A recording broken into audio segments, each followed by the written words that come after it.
boa noite. Sejam todos muito bem-vindos para mais um Agora a Terça é Livre. Comigo, Rafaela Brito, e com o professor Valdir Pucci. É uma alegria muito grande recebê-los para mais um programa. E nós temos visto que vocês têm dado like, têm comentado, têm deixado sugestões, têm feito perguntas. Isso muito nos incentiva para continuar aqui e levar a todos uma excelente formação de cidadania e política. Bom, professor, tudo bem? Como estamos? Boa noite, Rafaela. Graças a Deus, tudo muito bem. Nós aqui super empolgados com Agora Terça é Livre, sempre crescendo, sempre em desenvolvimento, sempre com grandes entrevistados, e hoje não vai ser diferente, pelo visto teremos um bate-papo muito interessante aqui, e como sempre aquele bate-papo que é pautado nos fatos, pautado na verdade dos fatos, para que você aí de casa possa formar a sua opinião, construir o seu pensamento. Nós não estamos aqui para dizer como você tem que pensar, mas nós aqui do Agora a Terça é Livre estamos para te dar os subsídios necessários para que você forme a sua opinião, não baseado em narrativas, não baseado em suposições, mas em fatos e na verdade, né, Rafaela? E eu não posso deixar de perguntar para a Rafaela, Brasília pegando fogo, Rafaela? Sempre. Brasília segue pegando muito fogo. Então eu trago notícias, algumas muito desagradáveis. Começo com o ataque às escolas. Então, do Estadão, como os pais e alunos devem lidar com a divulgação de ameaças nas redes? Trago também uma notícia da Isto é Dinheiro. Receita Federal vai acabar com isenção de importações de até $50. Trago ainda uma direto do Congresso Nacional, do Diário do Poder. Lira demonstra força e forma bloco parlamentar com 173 deputados. Trago também uma notícia do G1.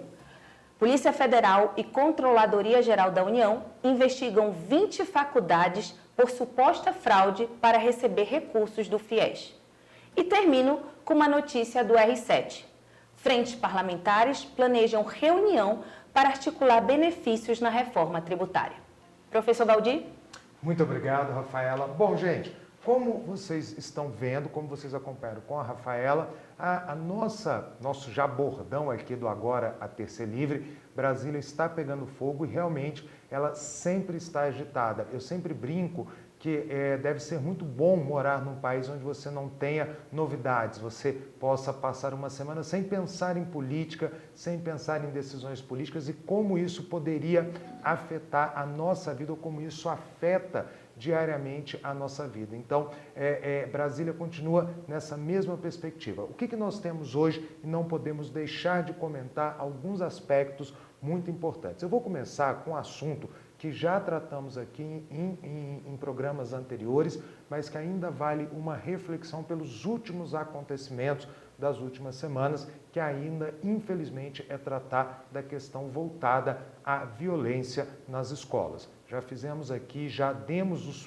pêsames e os pesares da violência que ocorreu na cidade de Blumenau, que ceifou a vida de 4 crianças. Já falamos, inclusive, da importância da educação para o futuro do país, mas uma coisa me preocupa e nos preocupa muito o que vem acontecendo nessas últimas semanas. Em especial, é claro que é necessário a atenção, é necessária a preocupação, a vigília, ela é sempre muito importante, mas, senhores, principalmente pais, principalmente jovens, crianças que nos assistem, nós temos que tomar cuidado para não cair no histerismo em relação a esse fato. Não impedir uma criança de ir à escola, não colocar medo em uma criança de ir para a escola. Cuidado, sempre é importante. Cuidado, vigília, como eu disse, a segurança das nossas crianças, a segurança dos nossos jovens, a preocupação dos pais é muito importante, mas o histerismo, ao invés de ajudar, ele vem atrapalhar a busca pela solução de um problema que é um problema real. Nós temos e tivemos e temos acompanhado o aumento da violência nas escolas. Claro que ainda não chegamos como nos Estados Unidos, onde até muitos dos massacres ou da violência não é divulgada ou é apenas regional, de tão costumeiro que acabou se tornando naquele país, mas a gente precisa evitar essa histeria para, de fato, a gente encontrar as soluções. E, de novo, O país não pode cair naquele grave erro que costumamos cair em momentos de tragédia, que é buscar soluções rápidas, momentâneas e que, na verdade, não representam uma solução definitiva e verdadeira ao problema. Infelizmente, esse ano nós tivemos, eu não gosto de falar comemorar porque não é uma comemoração, mas nós lembramos os 10 anos da Boate Kiss. E quem estava naquela época, conseguiu acompanhar as notícias, ou seja, quem não era criança no Brasil daqueles 10 anos atrás, lembra-se que logo depois da morte de mais de 240 jovens, nós tivemos medidas no país inteiro para tentar coibir superlotação em boates, em shows. Nós tivemos medidas e prefeituras fizeram e aconteceram, o governo estadual tomaram medidas, o governo federal disse que ia propor várias ações, deputados, senadores, e hoje tenho certeza que quem frequenta casas noturnas no país encontra muitas das irregularidades que estavam presentes na Boate Kiss 10 anos atrás, ainda hoje dentro de qualquer casa noturna brasileira. O que eu estou dizendo com isso? Gritamos, praticamos histeria política e não resolvemos o problema porque não encontramos a solução. Depois o problema saiu da mídia, depois o problema saiu das notícias e aí voltamos tudo como dantes no quartel de Abranches. Ou seja, há medidas reais para conter a violência, naquele caso, para conter justamente possibilidades de novos acidentes como aquele, ou acidentes criminosos como aqueles, não foram resolvidos. E eu tenho medo que cheguemos agora, neste caso, da violência das escolas e a gente caia no mesmo problema. Muita gritaria, muito histerismo político e a busca de solução praticamente nenhuma nesta situação. Me desculpem retomar nesse tema, mas é um tema que tem me chamado a atenção, a forma como a própria mídia, a forma como todos nós estamos lidando com esta situação. Novamente, sem a seriedade que o tema precisa ser tratado e, principalmente, sem a calma que o tema precisa ser tratado.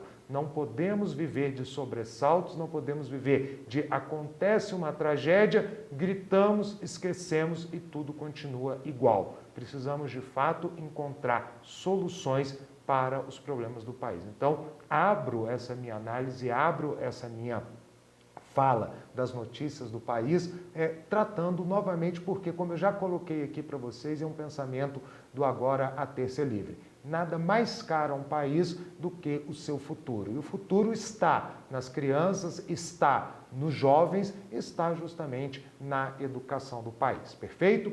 Mas antes da gente começar a entrar no nosso entrevistado, também não posso deixar de comentar a situação do Congresso Nacional e como essa situação ela vai se refletir no seu dia a dia, em especial também na vida do próprio presidente da República e do governo como um todo. Como Rafaela ela nos apresentou na sua lida das notícias do dia, Arthur Lira presidiu recentemente a formação do maior bloco composto por 9 partidos políticos e 174 deputados federais. Na primeira leitura, esse bloco ele foi entendido como sendo uma possibilidade, uma visão de contrapor-se a um outro bloco que havia sido formado também pelos partidos do Centrão, formado por 142 deputados federais, que em tese sairiam da órbita de Arthur Lira. Mas, na verdade, nós temos que fazer uma leitura um pouco, também uma resposta, mas um pouquinho mais profunda do que foi esse bloco e de por que ele foi criado. Primeiro, Arthur Lira queria mostrar, óbvio, a sua força e mostrar que continua sendo um player importantíssimo dentro do Congresso Nacional, em especial dentro da Câmara dos Deputados. Um outro motivo foi tentar ou criar um discurso, e vocês vão acompanhar isso, depois me cobrem esta observação minha, da própria aproximação deste bloco com o governo, porque chama a atenção que entre os partidos que compõem o superbloco, há partidos da base governista, inclusive o partido do próprio vice-presidente Geraldo Alckmin. Então, eu não posso colocar esse bloco como 100% isento ou 100% de oposição, nem mesmo governista, já já a gente vai chegar nesse ponto, mas é importante a gente perceber que há uma tentativa de aproximação do Centrão com o governo e com o governo federal. E por último, pode parecer para quem está fora do jogo político, para quem não está acompanhando o jogo político, mas esta formação deste bloco já é um pensamento, já é uma peça do xadrez político que se movimenta, em especial para a sucessão da Câmara dos Deputados, que ocorrerá daqui a 2 anos. Tivemos já a eleição, que foi agora, recentemente, dia 1º de fevereiro, mas já se coloca o tabuleiro e já se desenha a próxima eleição. E por que ela é importante? Porque será o comando da Câmara dos Deputados nos 2 últimos anos de mandato do atual presidente. Isso pode influenciar diretamente na própria sucessão presidencial. Senhores, quem nos assiste, quem não mexe ou não é do métier político, a política já está pensando sempre na próxima eleição, na próxima disputa, como o seu modo operandi, o seu modo de vida. Então, esse bloco também é uma forma de trabalhar ou de começar a trabalhar e discutir a sucessão da presidência da Câmara dos Deputados, onde Arthur Lira, que não pode desta vez concorrer à reeleição, quer ser o grande protagonista deste processo, indicando e possivelmente elegendo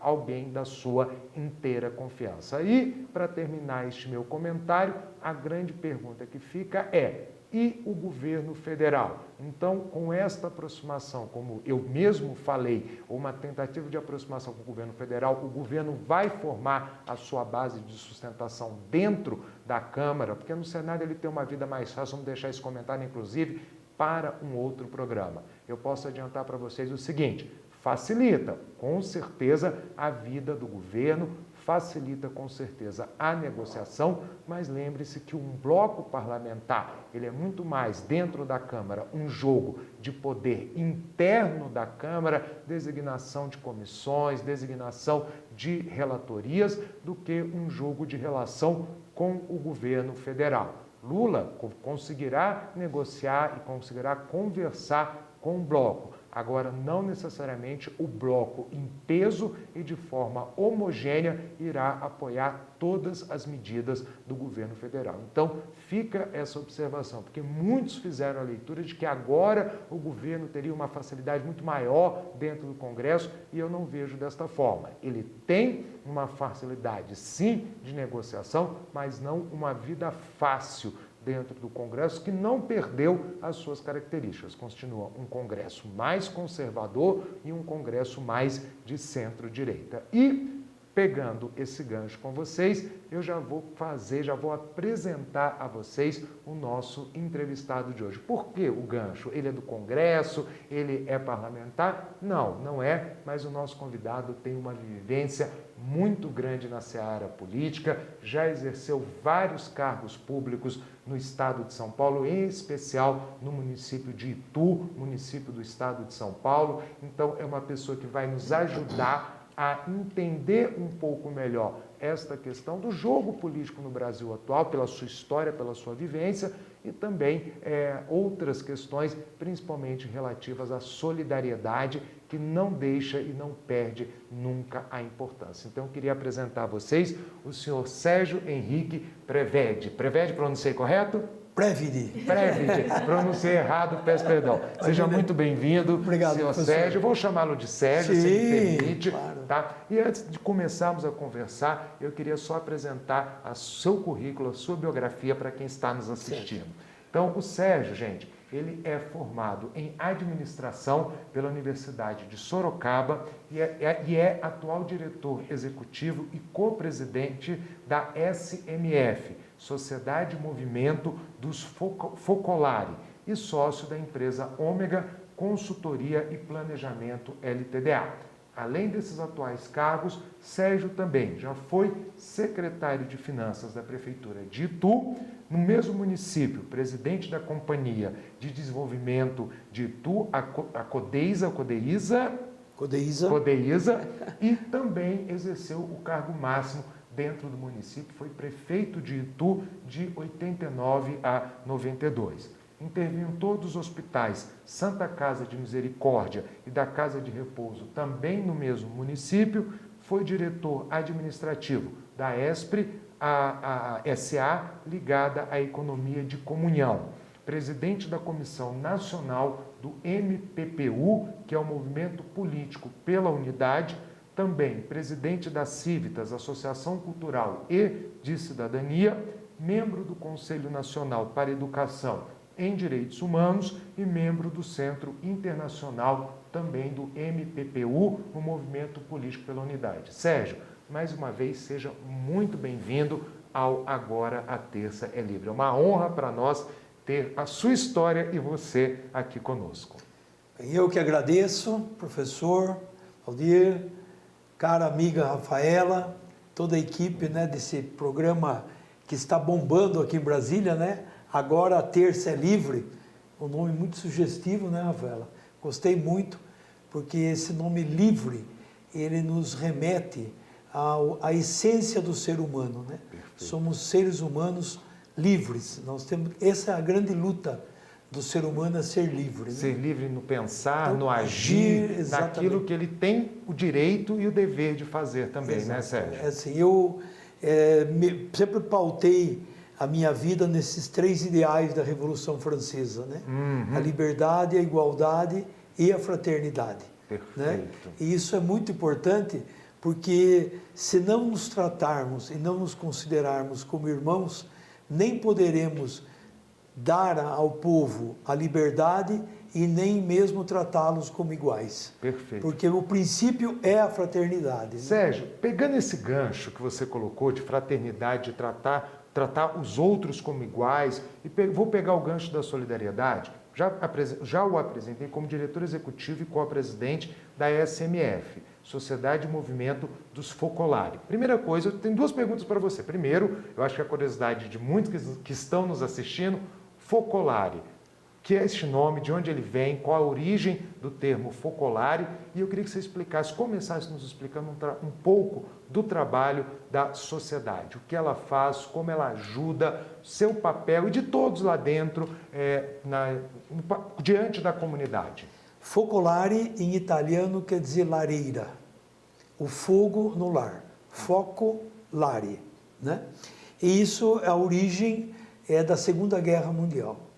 Uma jovem de 23 anos, ela vê os seus ideais, ela queria fazer a faculdade de filosofia e a guerra não permitiu, porque foi destruído, né? Sobretudo a região do norte da Itália, a cidade de Trento.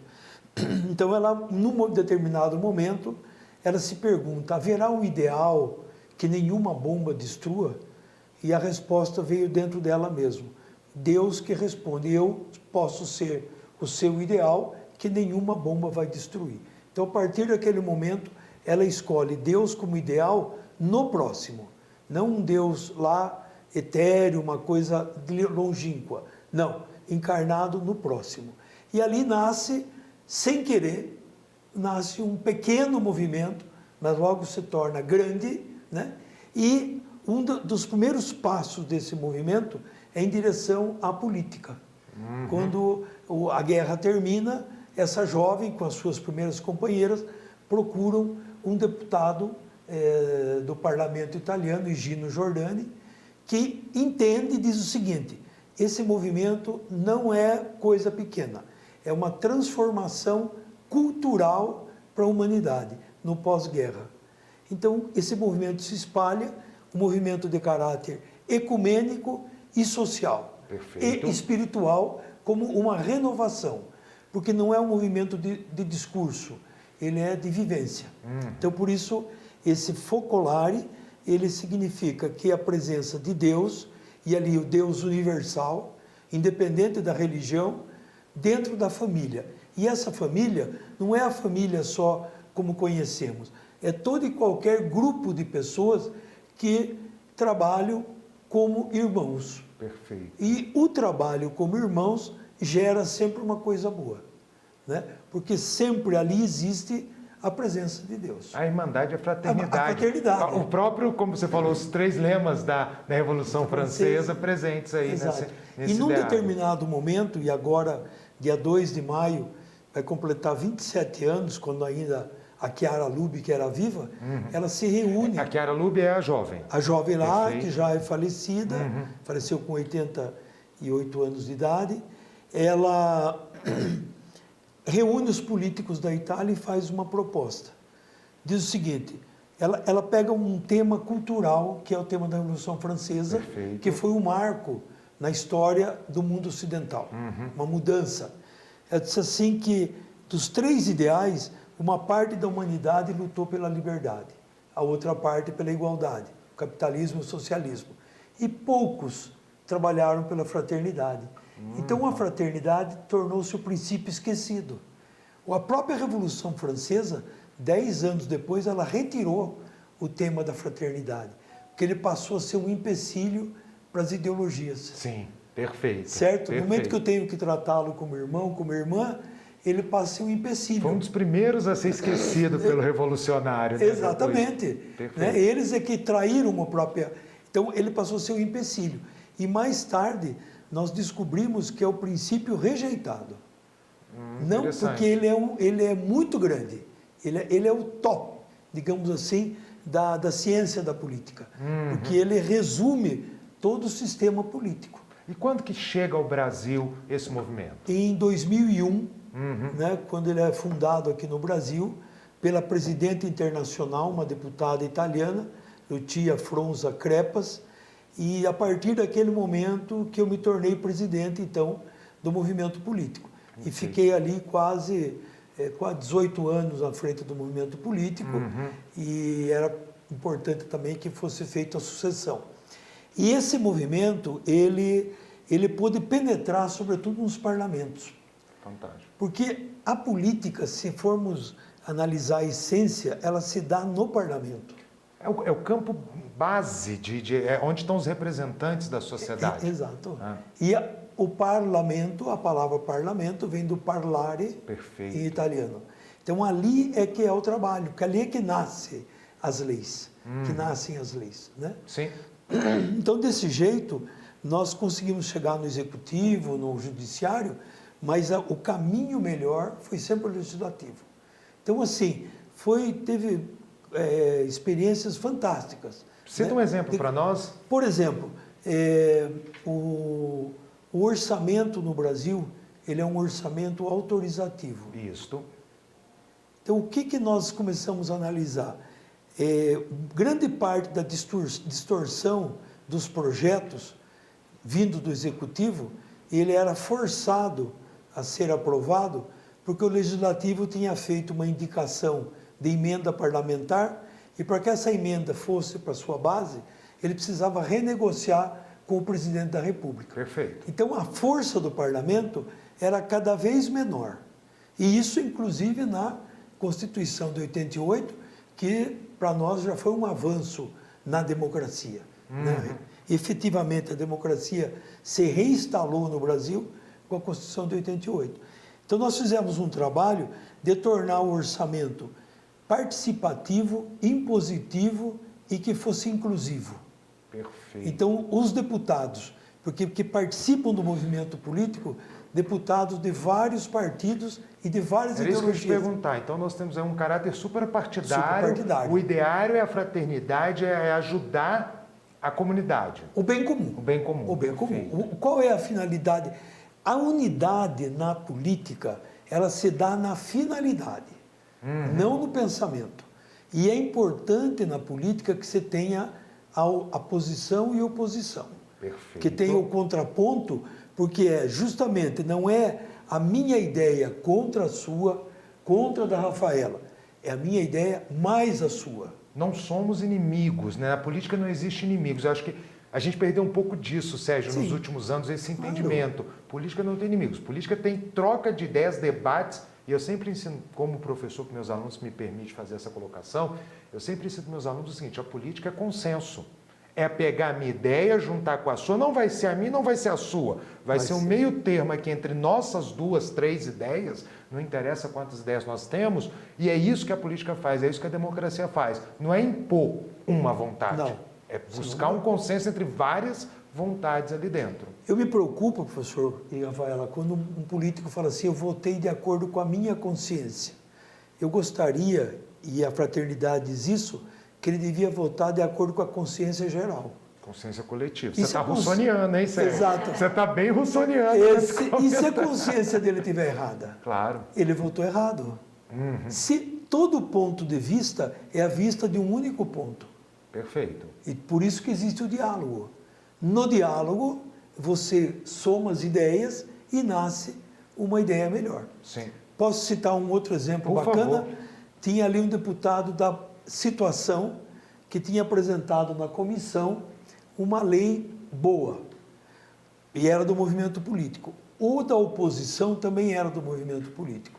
E ele estava na mesma comissão, ele viu que a lei era boa, mas se acrescentasse um artigo, ela ficaria muito melhor e teria o apoio de todos. Claro. Então ele disse, eu tinha dois caminhos fazer isso. Ou eu me tornaria protagonista também da lei e apresentaria a emenda dentro dos trâmites. Isso retardaria a aprovação, mas eu teria o mérito. Ou eu agiria como um político fraterno. Então, o que era agir? Chamar o colega, adversário, e dizer para ele, olha, no ouvido dele, se você fizer esse artigo acrescentar, Olha que interessante. diminui toda a tramitação, porque você é o autor, e a lei fica melhor. O autor aceitou e foi aprovado imediatamente. Diálogo. O diálogo. Fantástico. Então ele disse assim, naquele momento, eu procurei agir como um político fraterno. Fantástico, fantástico. Então, o movimento, agora com a sua fala, eu fiquei numa dúvida. Pesquisando um pouco também sobre a SMF, vocês têm uma atuação política, suprapartidária, fraterna na sua essência. Me corrija se eu estou errado, tá? Mas vocês também fazem ações sociais para ajudar a comunidade, ou eu estou enganado, também há esse braço? Não. Exatamente. A mãe de toda essa história, que é o movimento dos focolares mundial, ele tem vários braços. Perfeito. Né? E tem até uma simbologia que a Chiara Lubich intuiu quando ela criou essas inundações. Ela disse o seguinte, o rio Nilo, que é o maior rio do mundo, quando chega a época das cheias, ele transborda. Depois ele volta a ser rio Nilo. E toda aquela margem se torna fértil. História fantástica. Né? Então, isso se chama inundação. Então, nasceu a inundação do direito, a inundação da política, a inundação das obras sociais, a inundação da psicologia, e aí foram nascendo vários. Então, cada um de nós, membros, nós, de acordo com os nossos talentos, nós colocamos à disposição para santificar, aperfeiçoar aquele setor que nós trabalhamos. E a SM Focolare é o braço social. Nós trabalhamos desde a concepção da criança até o primeiro emprego. Também os moradores de rua, né? Então, mulheres também, situação de vulnerabilidade, né? Sim, está tudo... Porque no momento que você acha um menor abandonado, atrás dele tem um maior abandonado. Perfeito. Então, o pai está preso, tem todas essas situações. Então, o trabalho não é só de dar o pão, é do resgate da dignidade do ser humano. Porque o nosso problema aqui no Brasil e na América do Sul, já foi constatado, não é a pobreza, é a desigualdade. Você não pode dizer que o Brasil é um país pobre. Não, de jeito nenhum. Quem disser isso está errado do começo ao fim. É a desigualdade. Então, precisa trabalhar primeiro a redução da desigualdade social. Esse é o mote da Sociedade e Movimento dos Focolares. Então, cada um na sua área trabalha com só que na linguagem daquele setor. De uma certa forma, há uma contribuição, não uma imposição. Isso não pode ser. Todos têm que ser livres. Né? Mas você propõe uma proposta de uma nova política, de um novo direito, de um novo trabalho social. Né? Senão, qual é quando nós dizemos assim, o futuro, o senhor acabou de dizer há pouco aí do futuro do Brasil, né? Mas se a gente não viver bem esse momento presente, não der os passos agora, o futuro... Ele não vai existir. Não vai existir. E se existir, vai existir errado, não é o que a gente quer. Exato. Né? Veja, a gente diz assim, não, a política vai renovar. ela não se renova. Porque não renova o ser humano que faz a política. Com certeza. A política não é feita das leis, né? Ela é feita de seres humanos. Por isso a palavra, eu me lembro de um estudo, se me permite, da uma universidade americana, que ele pesquisou muitas pessoas, 200 pessoas, e haviam 5 perguntas sobre assuntos gerais e 5 sobre política. Nas 5 sobre assuntos gerais, 80% admitiam mudar de opinião, e na política era o contrário. Ninguém queria mudar. Mudar de opinião. Isso. A gente vai voltar para falar um pouquinho sim. mais de política, Sérgio, mas eu quero passar a Rafaela. Eu acho que a Rafaela também tem muitas questões aí para tratar, né, Rafa? Então, obrigada, professor. Obrigada, Sérgio. Não posso nem esconder a alegria de te ter aqui no programa. Dizem que a gente não tem, né, assim, ou fica com receio mesmo de dizer que se tem um político, assim, que se possa confiar, né? As pessoas, hoje em dia, a gente tem receio. Mas eu devo dizer, assim, que acompanho tua trajetória já há muito tempo e eu tenho um político para dizer que é um político que realmente vive e procura viver essa fraternidade. Então, assim, voltando ao tema da fraternidade, a fraternidade deveria ser um valor universal na política. Mas o que a gente tem visto, assim, há algum tempo, não vou dizer hoje, mas já de algum tempo, é um autoritarismo de ideologias. As pessoas acham, algumas, não vamos generalizar, mas algumas acham que elas têm que estar nos polos, né? Ou se grita de uma forma, ou se grita de outra forma. Quando não, se grita mais alto que a outra, porque elas acham que vão ser ouvidas assim. E isso acaba nem matando o diálogo, porque ele nem nasceu. É impossível que nasça. Então, tu, com as tuas experiências, teria, assim, algumas diretrizes, algumas linhas, assim, sabe, pistas que pudessem, assim, nos levar a ser mais dialógico, mais viver esse caráter dialógico do que procurar esses extremos, porque me parece, né, que esses extremos, eles são chamativos, sabe? Então, assim, eu posso estar defendendo aqui, eu quero um direito à qualidade de vida, o outro extremo também quer isso. Só que, assim, é do jeito que eu quero que importa. É daquele jeito que é correto. E nesse autoritarismo de dizer desta maneira. Se não for desta maneira, não serve. Eu excluo exatamente quem pensa diferente. Então, que linhas a gente teria, né, para poder voltar a dar esses passos rumo ao diálogo? Bom, a luta pelo poder, ela é legítima, né? Sempre, desde que existe o homem, né, a gente conhece a história, né, sempre teve a luta, as lutas, né, e só que a política ela se transformou num jogo de futebol, né, Flamengo e Fluminense, Palmeiras e Corinthians, aí nós vamos, em cada região tem as suas lutas. Isso foi péssimo para a política, porque no momento que você transforma numa luta, tem ganhadores e perdedores, e a política não pode ter perdedor.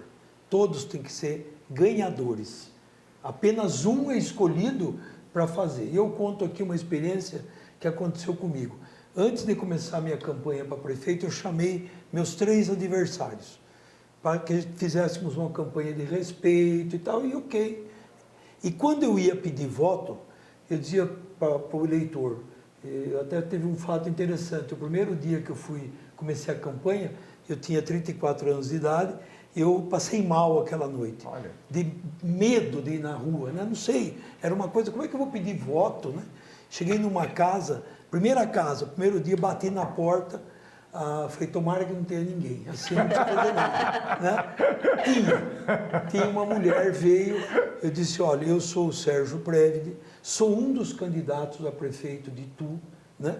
E eu vim aqui com muito respeito trazer meu plano de governo para a senhora. Mas eu gostaria de fazer um pedido. Eu gostaria que a senhora lesse o plano de governo dos outros 3 candidatos. Eles são meus amigos, são gente boa, eu conheço eles. Então, a senhora lê o meu, lê dos outros 3, e depois, no final, se a senhora achar que o meu plano é melhor, e votar, eu vou retribuir com o meu trabalho. Essa mulher me deu um abraço, me deu um beijo, que eu encontrei a forma de fazer a campanha. Então, em todos os casos, eu repetia, falava bem dos meus adversários e tal. Então, com isso daqui, a gente conseguiu dar um passo numa nova cultura política. Porque o patamar é aqui. Existe um degrau a mais, que é esse termo da fraternidade. Então, para chegar a isso daqui, nós temos que exercer o diálogo. E o diálogo pressupõe essa questão. Eu não sou dono da verdade. E isso acabou acontecendo. Quer dizer, todo e qualquer político, ele defende uma ideia.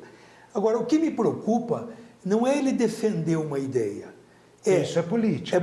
Isso é legítimo. Claro. É legítimo. Eu vou defender, porque no meu entender, mas eu estou aberto a melhorar a minha lei e tal.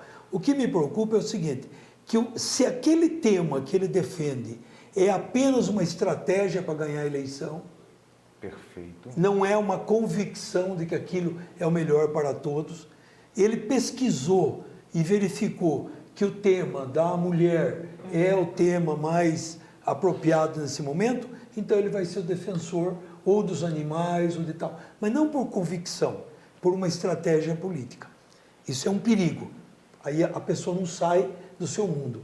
A outra é que nunca aquele problema seja resolvido. É melhor ser discutido e eu tenho já os meus argumentos para a próxima eleição. Então eu vou agir de tal maneira, com uma tal sapiência, que eu não dou as dicas para resolver o problema. Porque o meu objetivo não é o bem comum. O meu objetivo é a próxima eleição e não a população, que é a diferença entre político e estadista. Perfeito. O estadista pensa na população e o político pensa na próxima eleição.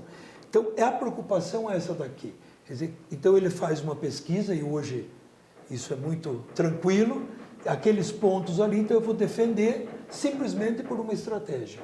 E depois eu vou trabalhar para que isso não se resolva, eu já preparar a plataforma para a próxima eleição. Então, ou deve haver um crescimento pessoal, ou a política não crescerá e não atingirá os seus objetivos. Sérgio, posso fazer um gancho, Claro, Rafaela? por favor. Me permita aí essa possibilidade, porque gostei muito do que você falou, mas desde o primeiro momento que você falou sobre a sua campanha lá em 88, né? 89 foi quando você assume a prefeitura. Sabe o que me vem na cabeça, Rafaela?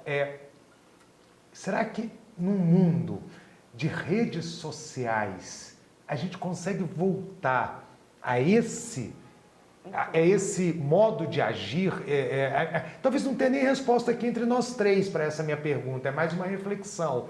Como é que a gente volta dentro de uma situação hoje quando as pessoas só querem falar, não querem ouvir, né? E querem impor seu modo de vida, o seu estilo de vida, a sua convicção, né? Eu ia fazer uma pergunta para você que era assim, o que tem de diferente na política de quando você foi candidato, de quando você foi prefeito, em 89, 92, para 2023, 30 anos depois?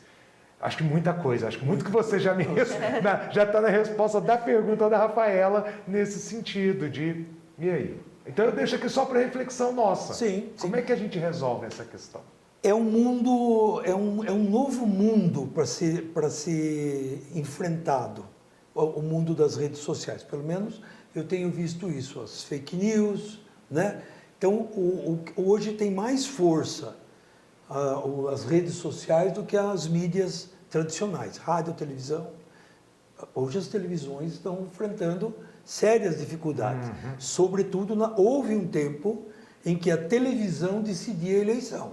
Sim. Hoje são os meios de comunicação social. E entrou um elemento, professor e Rafaela, que me preocupa, que é a desconstrução. Perfeito. Não preciso mais falar bem do meu governo, do meu plano. Eu preciso falar mal de você e desconstruir a sua imagem. Então, aqui é um elemento mais danoso ainda do que o meu tempo. Agora é um elemento grave, porque os próprios empresas de marketing, elas trabalham com a desconstrução do adversário. Haja visto as últimas eleições. Eu não sei se a Rafaela lembra, se você deve lembrar, a Rafaela também deve lembrar. Eu pergunto de Rafaela, porque a Rafaela é mais nova do que eu, isso eu tenho certeza. Mas quando eu estudei ciência política, eu me lembro que a gente tinha uma coisa que a gente aprendeu, que era o seguinte: o político que só ataca, só desconstrói, não está eleito. Ele tem que ser propositivo. E olha essa mudança de hoje. Hoje, se você conseguir desconstruir o seu adversário, né? Sem apresentar nada, Nada. você tem chance de ser eleito. Então, isso é uma mudança significativa nesse sentido. Mas, Rafaela, me perdoe, interrompi a Não, sua imagina, mulher. não, perfeito imagina, isso. eu vou pegar o gancho justamente do que o professor Valdir acabou de falar, né? E são discursos vazios. Nós não temos discursos exatamente propositivos. Eu falo, eu não, né? Mas assim, aquele político fala para o grupo dele, para a bolha dele. E aquilo incentiva com que outros façam mais ainda. Por isso que eu digo assim, do barulho, né? O barulho é grande. Eu me lembro que uma amiga minha, né?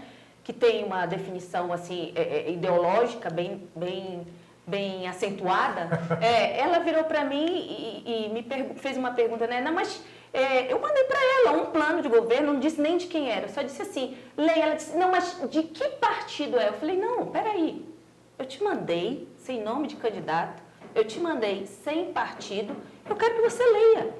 Fale sobre o plano que eu estou lhe enviando. Ah, mas de que partido é? Eu disse, então tu não queres conversa. De fato, não é isso que determinado grupo está pensando. Não quer, porque eu mandei sem nada. Justamente para ver se aquilo condizia com que ela, se ela votasse naquele candidato ou naquela candidata, se era a representante dela, faria com que ela se sentisse representada. Mas não foi isso. Acabou a nossa conversa ali porque ela queria saber de que partido era. E isso é muito interessante, porque se eu não envio ou se eu não falo com aquela bolha, não interessa o que a outra pensa, né? Então, enfim. Mas, voltando a essa questão da fraternidade, Sérgio, tu também está muito ligado com a Escola Cívitas, né? Então, assim, o que seria, assim, né, para os nossos seguidores, eu até errei uma vez, falei telespectadores, seguidores, vejam, que hoje é seguidor, não é telespectador. Então, aos nossos seguidores, o que seria essa Escola Cívitas, né? E se essa Escola Cívitas também pode ser, né, pode ser uma semente de se trazer uma cultura nova dentro dos jovens que vão ser formados por essa escola. Exatamente. O que foi essa intuição de criar essa escola de política para jovens? Aí o nome Cívitas veio meio por acaso. Foi que o movimento, a ideia da fraternidade, ela deve ser passada para os políticos e para a população. Porque para ter um político novo tem que ter um eleitor novo. Se o eleitor também não tiver essa visão fraterna, ele não vai votar num político com ideias assim, claro, fraternas. Então, se alguém me perguntar, a ideia da fraternidade facilita a eleição de uma pessoa? Não. Porque não é um assunto fácil de entender. Sim. Certo? Dá um pouco o sentido de eu sou em cima do muro. Não é isso. Não é isso. Então, o que nós fizemos? E aqui está uma ex-aluna da Escola Cívitas. Olha só, não sabia. A primeira Escola Cívitas de Brasília. Que fantástico. Né? Foram feitas várias no Brasil. É justamente preparar, e me disse uma vez a Lutia Fronza, nós não estamos criando cavalo de raça. Nós queremos formar cidadãos. Perfeito. Então, se você formou um cidadão fraterno, um ou outro pode ter a ideia de dizer o seguinte, eu quero entrar na política para ser um político fraterno. Essa é a ideia. Mas não é a primeira ideia formar políticos. Ela é a formação cidadã.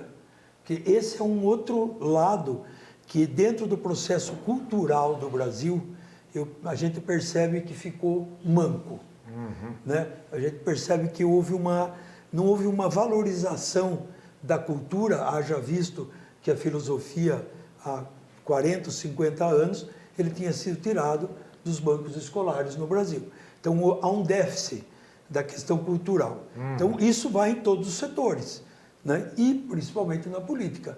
Então, se por um lado, para os políticos é melhor que ele não seja muito culto, porque assim ele não precisa melhorar a política dele, por outro lado, o eleitor passa a ser aquele eleitor dependente que vende o seu voto.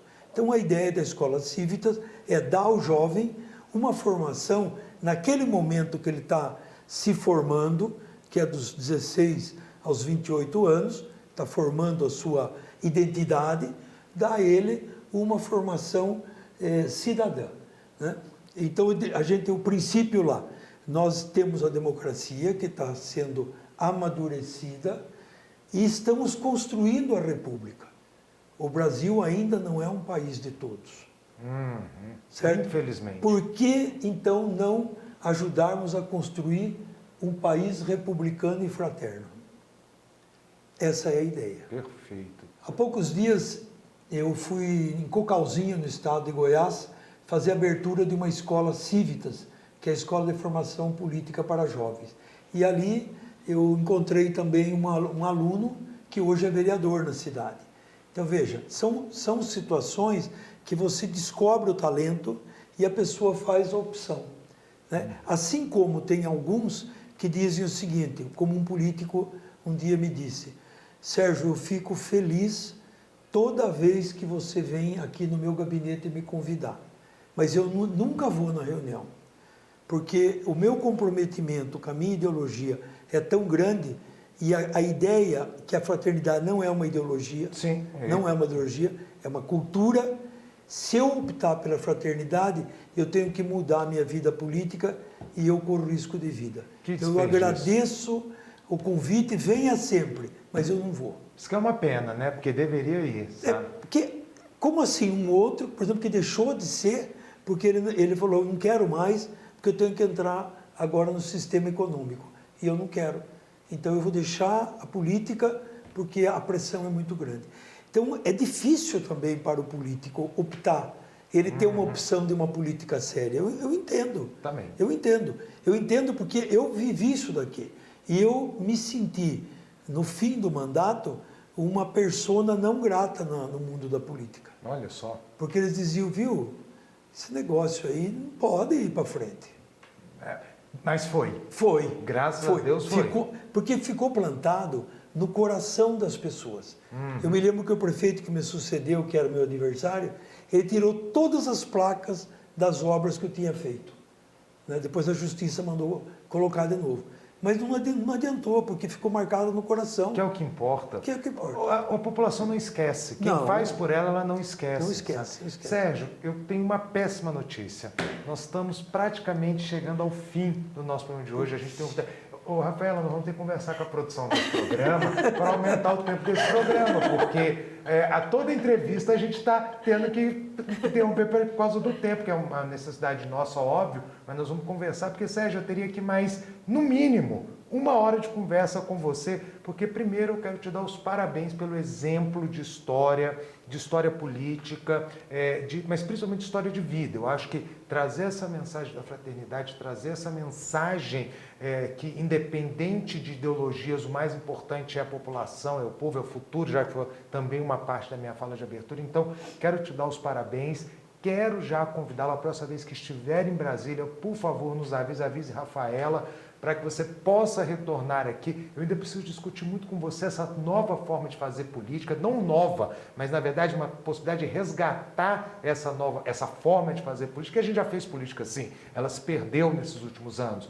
Então, eu quero realmente agradecer em meu nome, em nome da Rafaela, a sua participação aqui no Agora a Terça é Livre, não é, Rafaela? Com certeza, é uma alegria enorme, Sérgio, pena que está acabando também, né? Mas, como diz o professor Babudi, é uma oportunidade de retornar aqui.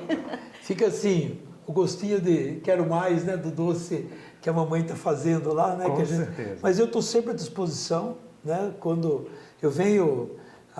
tenho uma filha que mora aqui em Brasília, né, com os netinhos. Então você já é um brasileiro, já está em casa. Já tenho residência aqui em Brasília. Então, toda vez que eu tiver oportunidade, eu aviso a Rafaela e fazemos esse bate-papo aqui. Para mim é uma coisa muito bonita, eu sou apaixonado por isso. Fantástico. Né? Se fizer um exame aqui no meu DNA, vai estar escrito política, né? Eu nasci, só para concluir... E política com P maiúsculo. P maiúsculo, Eu, quando tinha 6 anos de idade, 7 anos, eu ia nos comícios com meu pai.